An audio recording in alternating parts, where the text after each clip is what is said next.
joins us now with more. We have the House investigation into whether the DOJ has been weaponized. I don't believe we have equal justice or equal application of our laws at this point in our country's history. Senator, tell us what has alarmed you, and why would you ever think that Merrick Garland would appoint a special counsel to investigate himself? Well, Sean, you're absolutely right that there's a two-tiered system of justice. This Department of Justice, this FBI, is the most politicized Department of Justice and FBI we have ever seen.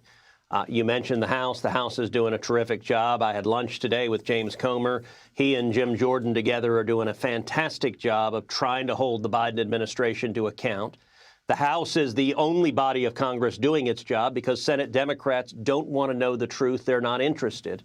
But here's where we are on the facts. We now have two credible whistleblowers, both IRS career employees, who've come forward at enormous risk to their own careers, to their own livelihoods, and they've reported on corruption within the Department of Justice, specifically that Merrick Garland and his political appointees repeatedly interfered in the investigation of Hunter Biden, and especially that what they did is they protected the White House. They protected the big guy. They said no questions about the big guy. You're not allowed to investigate the big guy. Not only that, they alleged that the Department of Justice tipped off Hunter Biden's lawyers before they executed a search warrant, before they tried to question Hunter Biden. Repeatedly, they allege the senior officials at the Department of Justice obstructed this investigation. Now, we don't know if these whistleblowers are telling the truth.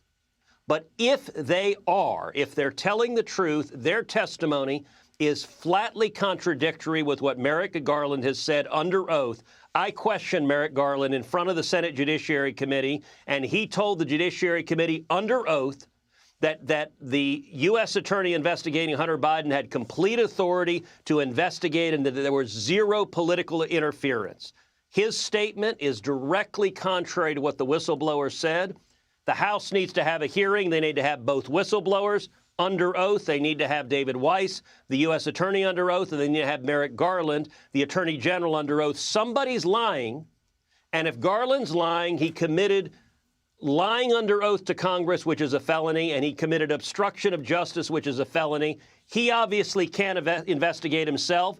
So Merrick Garland should be recused from the entire matter, and the Department of Justice should appoint a special counsel to determine whether or not the Attorney General of the United States has committed multiple felonies. With the honor and integrity to do it, and I'd like to get to the bottom of the 1023 form, but we're talking also about 6 whistleblowers, and my understanding is that tomorrow, John Solomon, investigative reporter, editor-in-chief at justthenews.com, he will be on this show. He has a document.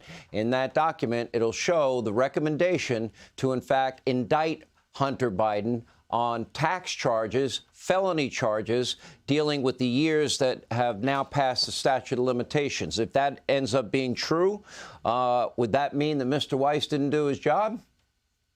Well, it would, and what the IRS whistleblowers also alleged is that Mr. Weiss tried to get the U.S. Attorney in the Central District of California and the U.S. Attorney in the District of Columbia to bring charges against Hunter Biden for the most serious tax offenses. The cases had to be brought in D.C. and California because that's where the crimes occurred.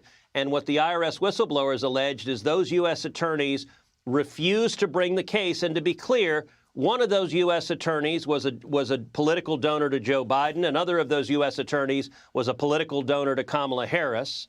And their allegations, again, are directly contrary to what Merrick Garland has said under oath. And this is something I've talked about at great length on my podcast, Verdict with Ted Cruz. You look at these whistleblowers, both of them are career IRS employees. One, Gary Shapley, was a senior supervisory agent with a lot of experience. He has no reason that's evident on the record to lie. He doesn't appear to be a Republican. The other whistleblower, he's self-described as a gay Democrat with a man for a husband. There's no reason to think he's got an axe to grind with Joe Biden, and yet he's got the courage to call this out. We need a special counsel because the Attorney General is not above the law, and neither is Joe Biden.